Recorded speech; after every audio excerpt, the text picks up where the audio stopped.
Bueno, vamos a la palabra de Dios, por favor.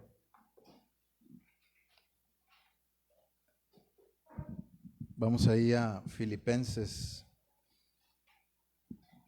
Vamos a continuar con el libro de Filipenses. Les recuerdo que no estamos viendo todos los versículos, ¿verdad?, de la epístola, porque no los acabaríamos. Y pues estamos viendo algunos versículos salteados de la epístola o de las epístolas, depende de cuál nos esté tocando. En este mes de mayo nos tocó Filipenses y estuvimos viendo algunos versículos, ¿verdad? Todavía no termina el mes, entonces continuamos con esta epístola. Ahora vamos a ver Filipenses capítulo 2, versículo 5. Vamos a hablar de el sentir que hubo en Cristo. El sentir que hubo en Cristo. Le voy a dar lectura al versículo y luego voy a orar y les voy a pedir que me ayuden. Gracias. A orar ahí en sus lugares, ahí en sus corazones. Pídenle al Señor que me ayude. Pídenle al Señor también que les dé a ustedes la palabra que necesitan por medio de este versículo que nos tocó el día de hoy. Dice así: haya pues en vosotros este sentir que hubo también en Cristo Jesús. Vamos a orar. Padre Celestial, te damos gracias, Señor, porque nos has permitido vivir un día más. Nos has dado la oportunidad, Señor, de estar de pie, de levantarnos por la mañana, Señor, sabiendo que tú nos diste la vida, Señor, la salud, para poder levantarnos de la cama, para poder, Señor, arreglarnos por nuestra propia cuenta, Señor, ir a tu casa de oración o venir a tu casa de oración. Te damos gracias, Señor, porque solamente tú haces esto posible. Te damos gracias también porque pusiste ese deseo en nuestro corazón de venir aquí, Señor, a tener comunión contigo principalmente y con nuestros hermanos. Te pido que perdones nuestros pecados, Señor,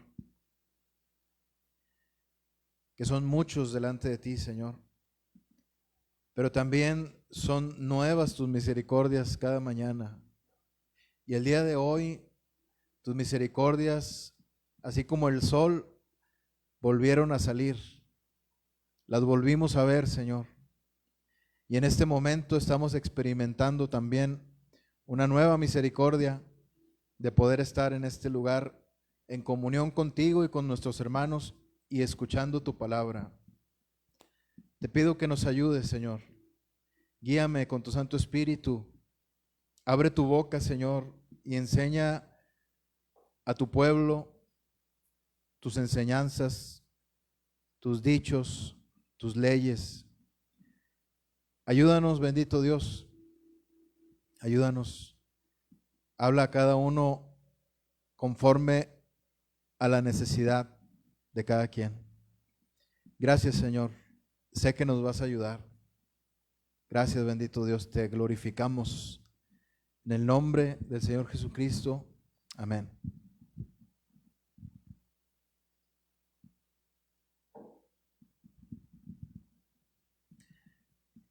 Una de las cosas, hermanos, que las iglesias sufren, creo que podemos llamarlo así,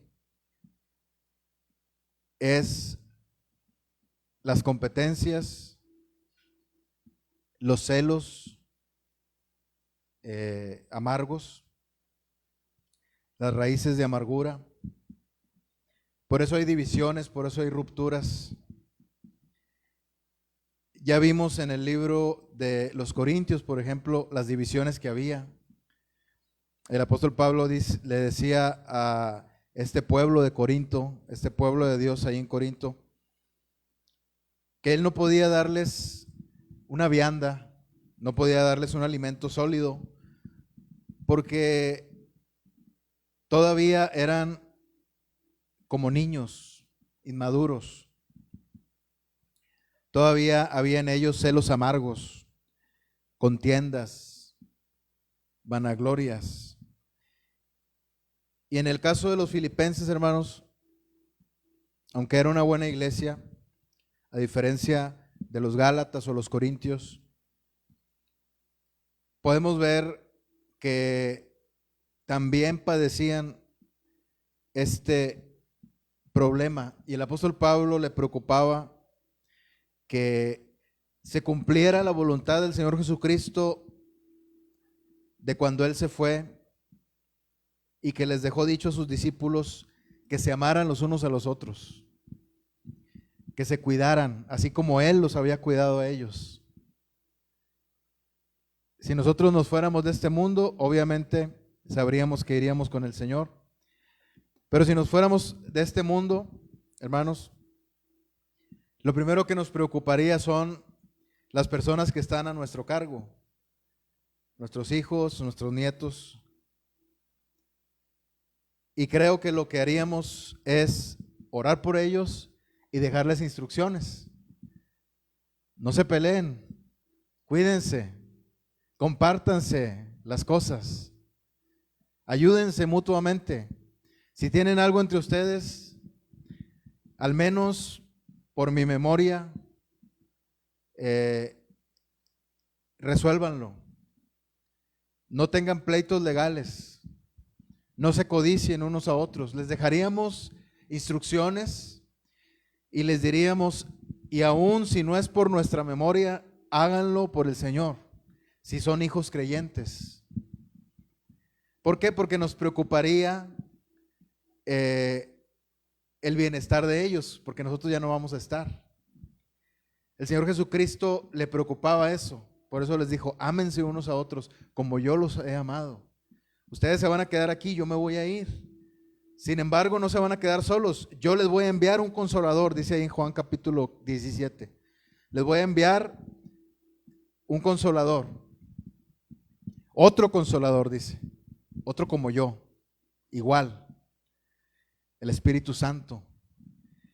Entonces, el Señor les dejó ese gran regalo porque le preocupaba, además de por otras cosas, que era necesario que el Espíritu Santo estuviera en nosotros, estuviera en medio de su iglesia y estuviera en su iglesia, dentro del corazón de cada uno de nosotros. También le preocupaba al Señor que necesitaban ayuda. No los iba a dejar solos, no los iba a dejar huérfanos, les dejó el Espíritu Santo. Entonces el apóstol Pablo, en esa preocupación también, les deja estas instrucciones a sus hijos de la iglesia de Filipos, porque eran sus hijos espirituales. El apóstol Pablo los amaba, el apóstol Pablo estaba dispuesto a dar su vida por los filipenses, así como por cada una de las iglesias, porque en realidad el amor que él tenía por su iglesia provenía de Dios. No era un amor de él, porque el amor del hombre es frágil, se quiebra y se hunde.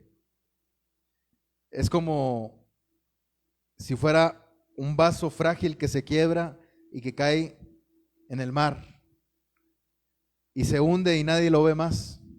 Así es el amor del hombre, pero el amor de Dios, hermanos, el amor de Dios es firme, es fuerte, nos fortalece y es el único que perdura para siempre y por toda la eternidad.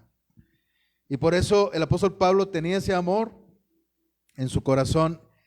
Le preocupaba que los filipenses no tuvieran ese cuidado unos con otros, y el Señor Jesús puso eso en el corazón del apóstol Pablo para que les dejara estas instrucciones, porque les dice aquí, por ejemplo, en el versículo 2, en el capítulo 2, versículo 1 dice: por tanto, si hay alguna consolación en Cristo, si algún consuelo de amor, si alguna comunión del Espíritu, si algún afecto entrañable, si alguna misericordia, completad mi gozo. Completen mi gozo como un padre que no quiere ver mal a sus hijos, que no los quiere ver peleados, sino que quiere estar gozoso porque los ve contentos, porque los ve ayudándose. De esta manera les dice el apóstol Pablo: completen mi gozo. Y les dice en el versículo 2: sintiendo lo mismo, teniendo el mismo amor, unánimes, sintiendo una misma cosa. Viene ahí el problema mencionado en el versículo 3, las contiendas, la vanagloria, esto que carcome el corazón de los hermanos, esto que carcome, hermanos, los lazos que hay entre nosotros, los lazos de unión, los lazos de comunión, que son las contiendas y la vanagloria, es decir, los celos, las competencias, las peleas, la gritería, todo lo que regularmente pasa entre hermanos. Eso es lo que carcome el corazón del Hijo de Dios, de los hijos de Dios, de nosotros. Entonces eso debe salir, hermanos, de nuestro corazón. Si está ahí arraigado, debe salir de nuestra vida. Y antes bien, con humildad, dice el apóstol Pablo, estimando cada uno a los demás como superiores a él mismo, no mirando cada uno por lo suyo propio, sino cada cual también por lo de los otros. Esa es la manera en la que debemos vivir unos y otros, hermanos. Luego viene el texto que estamos viendo en esta noche. Haya pues en vosotros este sentir que hubo en Cristo Jesús. Este sentir, hermanos, porque el Señor Jesucristo es espíritu. El Señor Jesucristo, así como Dios el Padre, Él también es espíritu, pero también vino a encarnarse aquí y ahora tiene un cuerpo glorificado. Entonces el Señor Jesucristo también es hombre. Nosotros creemos en Jesucristo hombre, no en un Jesucristo que vino en espíritu, como si fuera solamente una apariencia, que estuvo ahí como un holograma crucificado, sino vino en carne y vino a sufrir, hermanos, por nosotros la muerte de cruz. Entonces, el apóstol Pablo pone como ejemplo al que es el mayor de nuestros hermanos, de quien nosotros tomamos nuestro ejemplo, del único que podemos tomar un ejemplo infalible, es decir, que no puede fallar, del Señor Jesucristo, el Hijo de Dios. Dice aquí: haya pues en vosotros este sentir que hubo también en Cristo Jesús. Esa es la solución, hermanos, a ese problema que el apóstol Pablo está planteando. La solución es que haya en nosotros ese sentir. Ese sentir, hermanos, una ventaja grande es que ese sentir ya estuvo en el Señor Jesucristo. No es algo nuevo. El apóstol Pablo no nos está pidiendo que saquemos agua de donde no existe agua, de un pozo seco. No nos está pidiendo, hermanos, inventar el hilo negro. No nos está pidiendo absolutamente nada nuevo. Esto ya existió, esto ya existe. Digo existió porque el apóstol Pablo está haciendo referencia al sentir que hubo en el Señor Jesucristo cuando vino aquí a la tierra. Entonces, esa es la ventaja, hermanos, de que este sentir no es un sentir que provenga de nuestra carne, que provenga de nuestro corazón engañoso, que como el corazón de todos los seres humanos está susceptible a mentir, a pecar delante de Dios, sino que el apóstol Pablo nos está diciendo que este sentir ya estuvo en Cristo y puede estar en nosotros también. Pero este sentir no proviene de nuestros miembros carnales. Este sentir proviene del Espíritu Santo de Dios. Este sentir, hermanos, nos lo inyecta el Señor en nuestro corazón, pero nosotros debemos dejar que nos ponga esa inyección, ¿verdad? Muchos le tienen miedo a las inyecciones y no se dejan que les pongan. ¿Sí han visto los videos en las redes sociales, ¿no? Donde los que les van a poner una vacuna, una inyección, ya grandotes, ¿verdad? Llorando y pataleando y gritando y no. Y los tienen que agarrar, ¿verdad? Para someterlos. Y es una risa, ¿no? Porque se ven grandotes y parecen niños, ¿verdad? No se dejan que les pongan esa inyección. Y esto es un ejemplo, hermanos, de cuando no queremos nosotros tener ese sentir que hubo en Cristo Jesús. Decimos que no podemos, es verdad, tenemos razón. Cuando decimos que no podemos, tenemos razón. Porque nos quejamos de eso y decimos, es bien difícil. Es bien difícil ser como el Señor Jesucristo. Es bien difícil porque no llevo bien las cosas en mi vida. Es bien difícil porque me cuesta mucho trabajo ir a la iglesia. Pero el Señor nos está pidiendo que tú hagas algo por tus propias fuerzas. El Señor te está pidiendo simplemente que dejes que el Espíritu Santo obre en tu corazón. Déjalo que obre en tu corazón. Que no luche contigo el Espíritu Santo, que no quiera someterte para inyectarte su sentir que hubo en Cristo Jesús. Ábrele la puerta voluntariamente. Que el Señor obre y reine en tu corazón para que este sentir también esté en nosotros. Ahora, ¿en qué consiste este sentir que hubo en Cristo? ¿En qué consistió? El apóstol Pablo, ahorita no, hijita. El apóstol Pablo vemos que nos explica de una forma muy clara, ¿verdad? Ahí en el versículo 6, ¿cuál es ese sentir? ¿Cómo era ese sentir? Nos lo explica de una forma muy reveladora. Prácticamente, hermanos, nos está mostrando una revelación que él tuvo. Porque esto no cualquiera lo sabía, hermanos, en ese tiempo. Ahorita lo sabemos porque está en la palabra. Pero en ese tiempo, ¿quién sabía estas cosas? Tenían que ser reveladas por Dios. Dios se las reveló al apóstol Pablo. Y el apóstol Pablo generosamente nos deja esas revelaciones plasmadas en la Escritura por la gracia de Dios. Y nos dice cómo es este sentir. Que siendo en forma de Dios, no estimó el ser igual a Dios como cosa a que aferrarse. Primeramente nos dice que el Señor Jesucristo era igual a Dios. Y no digo era porque ahora ya no lo es. Digo era porque estamos hablando de algo que ocurrió en el pasado.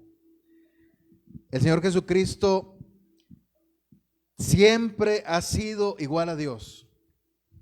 El Señor Jesucristo no fue como un ente que fue creado por Dios y que fue como evolucionando y que después adquirió la dignidad de ser igual a Dios. El Señor Jesucristo fue engendrado por Dios, provino de Dios mismo, el Padre. Su misma naturaleza está llena, está plena en Él, en el Señor Jesucristo.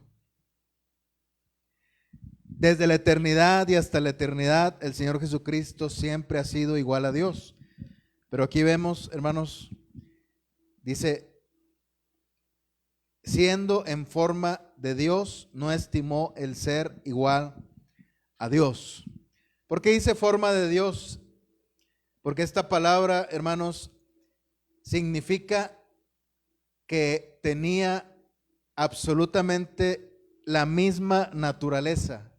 No que se parecía a Dios. Esta palabra de siendo en forma de Dios no es como si dijéramos, tenemos aquí un paisaje y vamos a hacer una pintura, ¿verdad? Que tenga exactamente las mismas formas de ese paisaje. Entonces, esta pintura tiene la misma forma que ese paisaje. O, por ejemplo, una escultura, ¿verdad? Una escultura que representa la figura de una persona. Y vemos que la escultura tiene la misma forma de la persona, se parece. Bueno, aquí no está diciendo algo así. Aquí lo que está diciendo, hermanos, es que el Señor Jesucristo dice, siendo en forma de Dios. ¿Cómo puede alguien, hermanos, cómo puede alguien parecerse a Dios?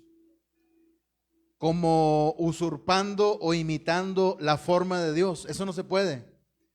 Eso sería una imitación, sería algo falso. Pero el Señor Jesucristo, hermanos, cuando dice que dice siendo en forma de Dios, entonces aquí está diciendo que era exactamente igual a Dios. Su misma esencia, su misma naturaleza, el mismo espíritu. De hecho, el Espíritu Santo de Dios que es presentado aquí en la Biblia, hermanos, en ocasiones es llamado el Espíritu Santo de Dios, en otras ocasiones es llamado el Espíritu Santo de Cristo. Entonces, es la Trinidad. Esa doctrina, hermanos, preciosa de la palabra de Dios, misteriosa, porque hay muchas cosas que no podemos entender de eso, pero no significa que si no los entendemos, estas cosas de la Trinidad, no significa que eso descarte la posibilidad, o descarte, mejor dicho, descarte la existencia de la Trinidad.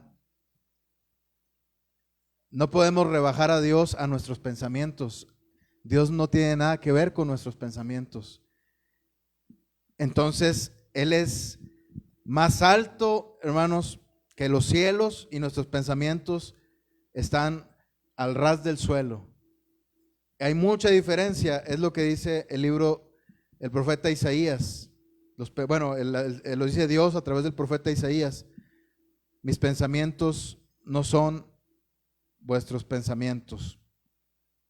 Entonces, hermanos, el Señor Jesucristo es igual a Dios, y Él, siendo igual a Dios, no estimó, dice ahí, el ser igual a Dios como cosa a que aferrarse.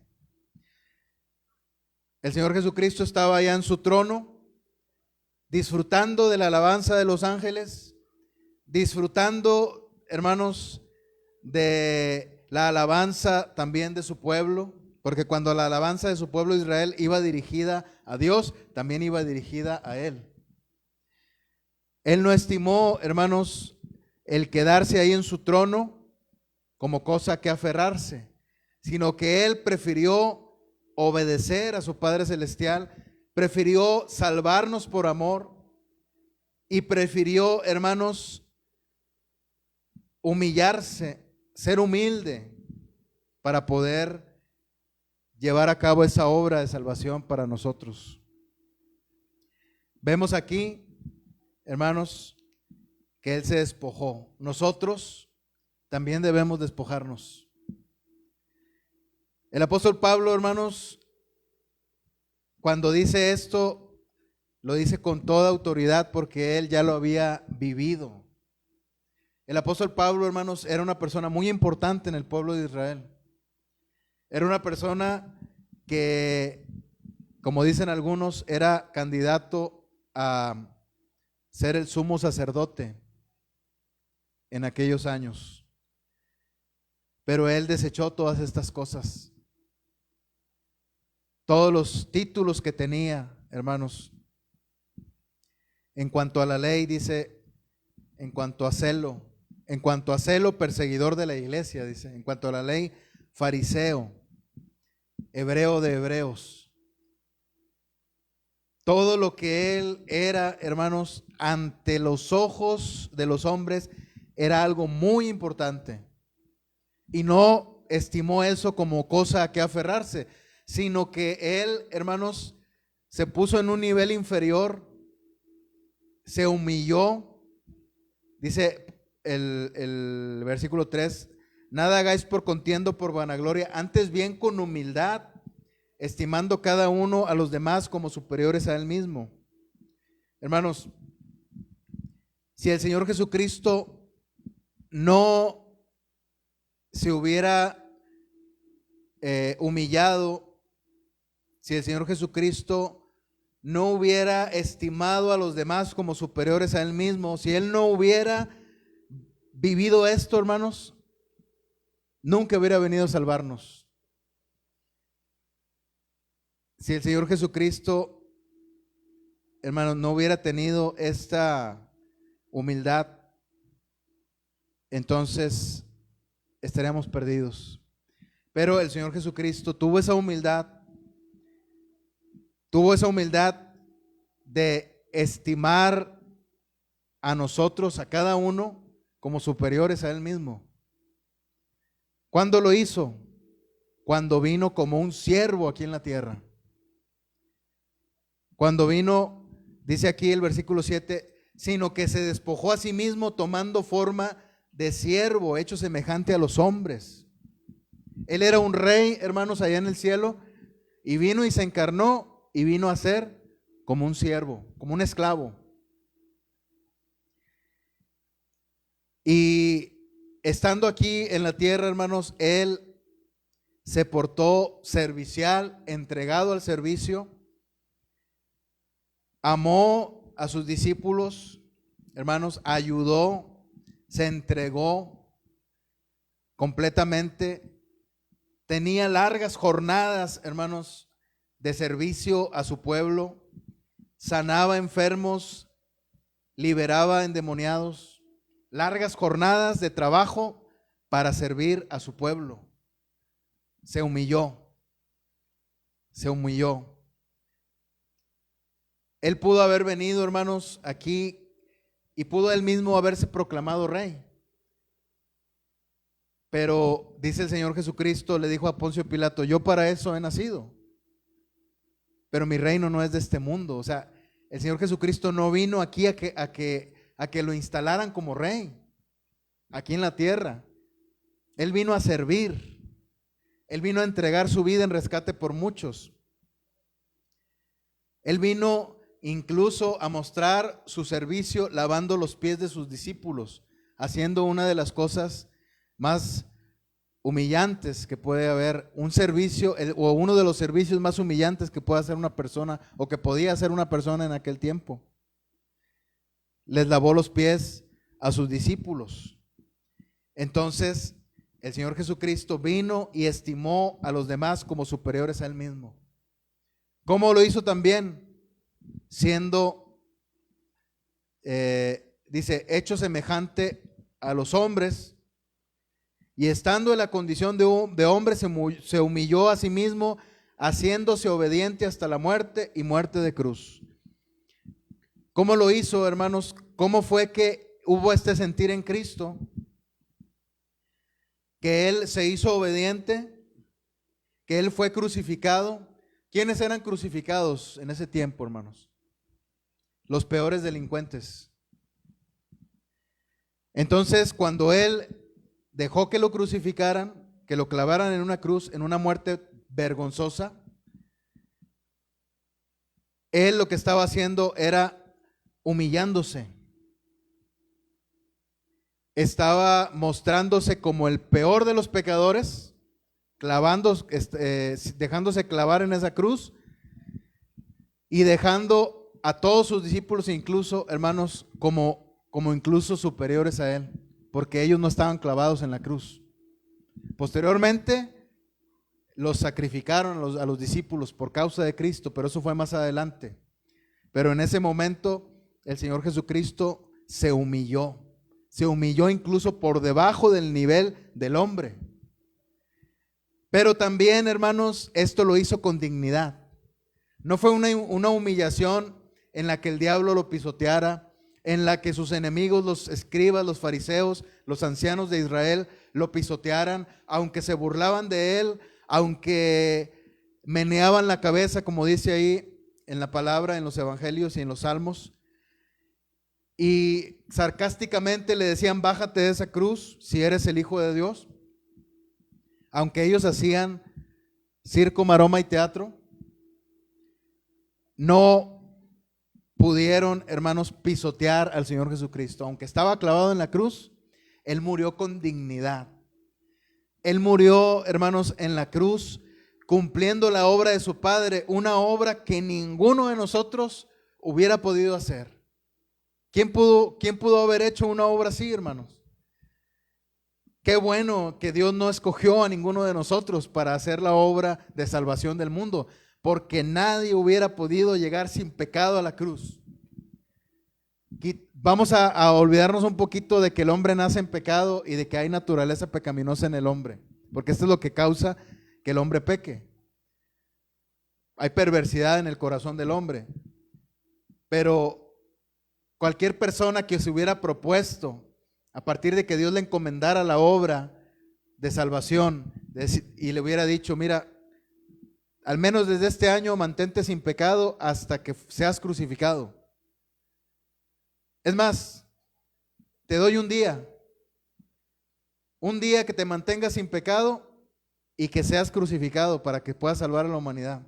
Obviamente esto no es así, ¿verdad? Pero ni siquiera un día, hermanos, ni siquiera un minuto, ni siquiera un segundo nos hubiéramos podido mantener sin pecado para poder ser un sacrificio sin mancha como lo era el Señor Jesucristo. Nadie pudo haber hecho ese sacrificio perfecto, sin mancha, agradable a Dios. Solamente el Señor. Qué bueno que lo hizo Él. Si no, no hubiéramos podido ser salvos. Entonces, hermanos, este es el sentir que hubo en el Señor Jesucristo. Y de esta manera, hermanos, si nosotros queremos que no haya entre nosotros contiendas, vanagloria, como dice aquí en el versículo 3.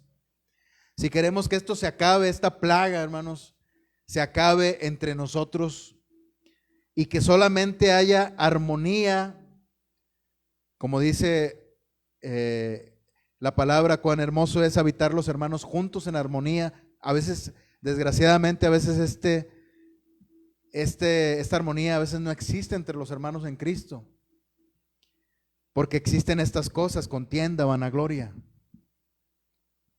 No queremos ceder. Creemos que siempre tenemos la razón. No queremos reconocer los logros de las otras personas. Queremos siempre vernos como superiores, como con ventaja sobre los demás. A veces no queremos que nos ayuden, queremos ayudar nada más, pero no nos gusta que nos ayuden porque nos sentimos humillados. No hay ese sentir de humildad. Buscamos ser superiores. El Señor Jesucristo, hermanos, si hubiera sido así, no nos hubiera podido salvar. No hubiera venido a salvarnos, porque Él es superior a todos, hermanos. Pero Él no se aferró a eso. Así es que nosotros no nos aferremos a esas contiendas, a esa vanagloria. No nos aferremos a esa soberbia. No nos aferremos, hermanos, a ese complejo de superioridad, de creer que tenemos la razón, de creer que somos más inteligentes a los demás. Busquemos, hermanos, ser como el Señor Jesucristo. El Señor Jesucristo estuvo dispuesto a dar su vida, dispuesto a ir a una cruz. ¿Qué nos queda a nosotros, hermanos? ¿Por qué no humillarnos delante de nuestros hermanos en Cristo? Esto no le va a quitar dignidad al Evangelio, al contrario, la va a exaltar. Tal vez, hermanos, ante los impíos, si alguien viene y te quiere humillar, tal vez quiera pisotear, hermanos, la dignidad del Evangelio. Y tal vez cuando en el momento tú pienses que debes defenderte y defender la dignidad del Evangelio, tal vez lo único que estás haciendo es que la pisoteen más. Entonces, en lugar, hermanos, de mostrarnos con ira, con enojo, con gritería, debemos mostrarnos en amor, orando por la gente perdida también, orando por nuestros enemigos, sea quien sea, perdonando como el Señor Jesucristo también nos perdonó a nosotros. Todo esto, hermanos, va a hacer que se acabe esa plaga de contiendas y vanagloria que no deja que los vínculos de amor, que no deja que los lazos que hay entre nosotros se fortalezcan, se desarrollen y crezcan. Vamos a disfrutar más, hermanos, el cederle la razón a otro. A veces nos aferramos, ¿verdad?, a nuestro punto de vista y decimos, es que no tiene la razón. Voy a ser un mentiroso si le digo que sí tiene la razón. Qué soberbia hay en esos pensamientos, hermanos.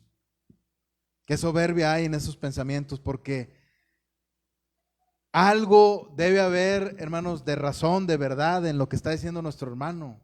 Pero nos aferramos a nuestro punto de vista y desde nuestro punto de vista no podemos aceptar que lo que está diciendo esa persona tiene verdad. Y por eso no queremos ceder y salimos con el argumento falso de que si cedemos vamos a estar siendo mentirosos porque esa persona no tiene la razón. Pero es más que todo esa soberbia que no nos deja bajarnos de ahí, ¿verdad? De esa torre de Babel que hemos construido. Dejemos, hermanos, de construir esa torre de Babel de soberbia en nuestra vida antes de que venga confusión a nuestra vida, hermanos. Antes de que Dios mismo decida venir, hermanos, a parar esa obra de soberbia que estamos construyendo en nuestro corazón, así como la torre de Babel. Y estimemos a cada uno de nuestros hermanos como superiores a nosotros mismos, porque ese fue el sentir que hubo en el Señor Jesucristo. Esta es la exhortación de esta noche, hermanos. Esto nos va a traer bendición. Buscamos bendiciones por todos lados, hermanos, pero las bendiciones más importantes que son estas: el que Dios nos vea unidos, el que Dios nos vea ayudándonos, el que Dios nos vea en armonía y no peleándonos. Eso produce una sonrisa en el Señor, de ternura, de amor, y es lo que nosotros queremos, hermanos, ver en nuestro Dios. Y volvamos, hermanos, a la comunión con el Señor. Eso es lo que va a fortalecer los vínculos entre nosotros. Si hemos olvidado a Dios, si hemos dejado de ir con el Señor a pedirle que nos ayude, difícilmente vamos a poder mantener una relación de amistad, de amor, de familiaridad con nuestros hermanos en Cristo. Tal vez ya hasta olvidaste el rostro de Dios de hace tanto que no lo ves. Como cuando ves a una persona y la conoces por primera vez y la dejas de ver a la persona y se te olvida cómo era. O como cuando tú mismo ves tu rostro en el espejo y te vas y se te olvida tu rostro. Porque tu rostro, si no estás frente a un espejo, no lo puedes ver. Y te olvidas de tu rostro. Solamente estás recordando cómo son las demás personas. Solamente lo que ves es lo que estás, visualizando. Pero tu rostro se te olvidó. Algo así también es cuando dejamos de ir a la comunión con Dios. Tal vez, en lugar de estar buscando el rostro de Dios, tal vez ya hasta lo olvidaste. Tal vez ya lo olvidamos, el rostro de Dios. ¿Cómo era? ¿Cómo era el rostro de Dios? ¿Cómo era sentir su mano sobre tu hombro cuando estabas ahí de rodillas? ¿Cómo era sentir que Él acariciaba tu corazón? ¿Cómo era sentir que acariciaba tu cabello diciéndote, hijito, hijita, cuánto te amo, di mi vida por ti? Ya lo hemos olvidado. No lo olvidemos, hermanos. Vayamos con el Señor, porque eso es lo que va a fortalecer nuestra relación con nuestros hermanos, con nuestra familia, con la gente que nos rodea y aún con la que nos odia y nos aborrece. Busquemos el rostro de Dios, busquemos el rostro de nuestros hermanos y fortalezcamos, hermanos, ese amor que a Dios le importa mucho que haya entre nosotros. Amén. Vamos a orar. Gracias, bendito Dios. Gracias por tu palabra, Señor. Te pido que nos ayudes. Ayúdanos porque solos no podemos. Y eso tú lo sabes, Señor. Tu palabra nos dice algunos calificativos, Señor, que aplican a nuestra vida, que aplican a nuestra condición de hombres. Tu palabra dice que somos polvo, que somos hierba, que somos carne y que somos niebla. ¿Tú te acuerdas que somos todo eso, Señor? Acuérdate, Señor, que batallamos y que solamente con el impulso de tu Santo Espíritu es que podemos salir adelante, seguir caminando de tu mano en tu camino. Gracias, bendito Señor. Nos ponemos en tus manos. En el nombre del Señor Jesucristo. Amén.